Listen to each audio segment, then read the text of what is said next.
सुनो, मुझे आपसे कुछ बात करनी है। शांति ने उदास मन से सोफे पर बैठते हुए कहा। क्या है, तुम्हें कोई और काम नहीं है क्या? हर समय बस मुंह चलाना है।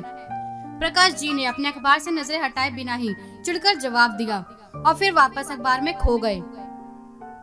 शांति का चेहरा उतर गया। वह मन ही मन कूदने लगी। ये तो कभी नहीं बदलेंगे।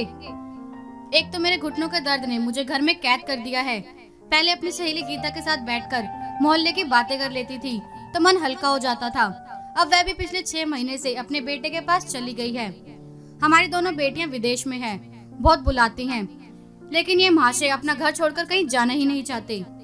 शांति अभी अपने विचारों के भंवर में गोते लगा ही रही थी कि प्रकाश जी की आवाज गूंजी। ये क्या मुंह फुला रखा है? जाओ मेरे लिए कड़क अदरक वाली चाय बना लाओ। शांति का पारा 7वें आसमान पर था। तभी पड़ोस के शर्मा जी टपक पड़े। नमस्कार भाभी जी, शर्मा जी ने अपने चिर परिचित अंदाज में कहा। शांति को भी मजबूरी में झूठी मुस्कान छिपानी पड़ी।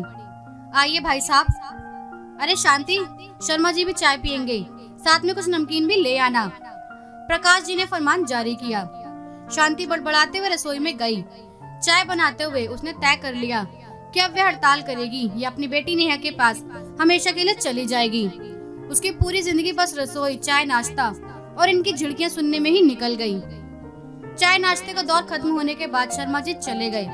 प्रकाश जी ने अखबार मोड़ा और शांति का तमतमाता चेहरा देखा तो समझ गए कि आज तो घर में सुनामी आने वाली है।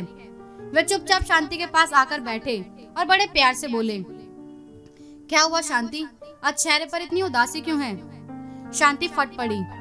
मैं बहुत बोलती हूँ ना, आपकी शांति भंग करती हूँ। मैं आज ही नेहा के पास जा रही हूँ और तब तक नहीं आऊंगी जब तक आपको मेरी कदर नहीं होगी।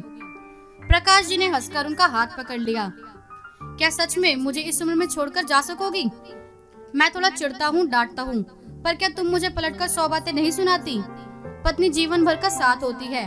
अगर तुम बुढ़ापे में मुझे छोड़ दोगी तो तुम्हारे उन अनगिनत करवा चौथ के व्रत का क्या होगा?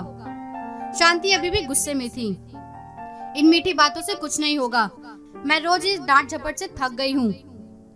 प्रकाश जी गंभीर हो गए। मैं तुम्हें इसलिए टोकता हूँ ताकि इस खाली और सूने घर में तुम्हारी आवाज गूंजती रहे, जिससे घर में जिंदगी का एहसास बना रहे। जीवन की सांझ में एक दूसरे का साथ छूटने का डर मुझे भी सताता है। अगर तुम्हारा नेहा के पास जाने का मन है तो हम दोनों चलेंगे। वैसे भी आज मेरी तबीयत कुछ ठीक नहीं लग रही है। तबीयत खराब है? शांति घबरा गई और उसका सारा गुस्सा एक पल में हवा हो गया। और खाइए शर्मा जी के साथ पकौड़े और चिप्स। अब मैं जा रही हूँ तो चाय कौन बनाएगा आपकी? नहीं, मैं कहीं नहीं जा रही, शांति ने प्यार से झिड़कते हुए कहा। भाषण देना सिर्फ आपको ही नहीं आता। दोनों एक दूसरे को देखकर जोर से हंस पड़े। उस सूने घर में उनका सम्मिलित ठहाका जिंदगी के सबसे खूबसूरत संगीत की तरफ गूंज उठा। इस कहानी ने दिल को छुआ तो लाइक, कमेंट और शेयर करें। पेज पर पहली बार आए हैं तो पेज को फॉलो करें।